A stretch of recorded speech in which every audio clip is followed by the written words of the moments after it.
Welcome to Garden Kitchen. I'm Alyssa, and I've been gardening from seed for over 10 years. This year in particular, I have a lot of unique varieties of the Three Sisters, which include beans, corn, and squash, which the squash can be substituted out with other members of the cucurbit family, which include cucumbers and melons. And then at the end, I'm going to just do a few other features of some unique varieties that are not the Three Sisters. So I'm going to start off with some unique bean varieties. So this is edamame. It's one of the few that I actually did grow in my garden last summer. It was excellent fresh, and then I blanched and froze a lot of it too, and it held up really well. So this will definitely be a staple in my garden.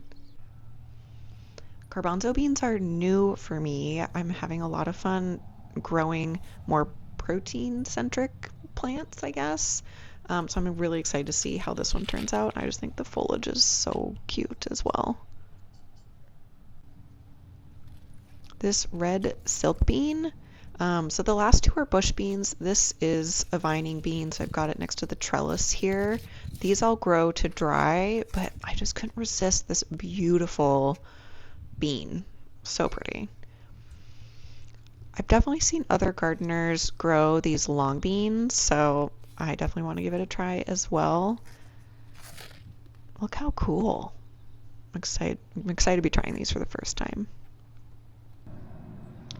Okay, I haven't grown very much corn in my life, but this I think is really going to be fun for backyard gardeners because they only grow to 3 to 5 feet and bear 2 ears each, which I think will be great because I've got a short season and a decently small footprint, so I'm excited about that. Okay, you might be wondering by now, like, what's up with all the baskets? I cover all my new seedlings. I mean, look, someone dug up the corner of my bed literally yesterday or last night. So I now cover everything when they're new just because I know Mother Nature is going to come along and get curious, and now they're safe, tucked away. So next up, oh, see, look, Mother Nature chomping away at my peas. Ugh. Anyways, this emerald gem melon I'm especially excited to try because, oh, yep, someone dug over here. It's a locally grown seed. So melons are notoriously not great in the Pacific Northwest, but this is a smaller melon. Again, it's naturalized to our climate, only gets, 2 to 3 pound fruits, so great for our short season. We'll see how it does. And in that same vein, this one I actually have grown successfully. So this is a yellow fleshed watermelon. They're just personal sized, really pretty. Again, they're just a smaller melon so that it just doesn't take as long for that fruit to ripen, 3 to 5 pounds. Again, naturalized to our Pacific Northwest environment. So it did really well when I did it 2 years ago. And then a couple of melons that are not locally raised, so we'll see how they do. More digging, but they both just have such pretty flesh that I just couldn't resist. But they're also both on the small side, so again, that just means a shorter ripening period, so hopefully they'll do okay. We'll see, but look at that. Ugh, it's just so pretty. So cute. Already, this seedling is looking a little lackluster, this rich sweetness 132. But again, I just can't resist. It's so cute. We'll see how it does.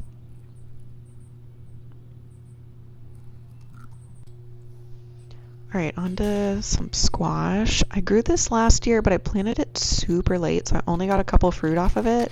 But so fun and different. I think it has a really nice fall vibe to it. Okay, so that's everything that I started as seeds inside and now I planted out, but all three sisters are great for succession planting. So I'm still going to sow these navy beans, which are a bush bean, this pink eye pea, and both of these I got from the okra lady. I found her online on Instagram and then went onto her Etsy and bought some of her fun selections. This is a semi-vining varietal, and then also some black beans, which I use a lot in the kitchen, so I think it'll be fun to try growing it myself and then see if I can grow them to dry and then enjoy in the winter months. And then a couple of beans from our friends over at Wild Dreams. This is just a classic bean, but I'm just happy to have it from Jennifer. And then this orca, oh, I couldn't resist. How fun is that? Obviously named after our, friendly neighbor whale that tends to come through our commencement bay. So, yeah. Okay, here's some other unique seeds that I've got going. 3 different kinds of basil. This lettuce leaf is new for me. Those leaves get nice and big, which I'm excited for, just really easy harvesting and making pesto. I tried stevia last year. I did not have good success. Hopefully this year they come together. This red Malabar spinach is actually heat tolerant and will vine up too. My friend turned me on to that. Really cool. And then some grains over here. I've got quinoa, my 3rd year growing, and then this foxtail millet is new to me. We'll see how it goes. I did an extensive expansion of the garden last summer, so I'm just really excited to be able to try some of these varieties that I simply did not have the space for previously. So if you want to join me as I watch these new varieties grow along, please subscribe. And if you have any questions, hit me up in the comments.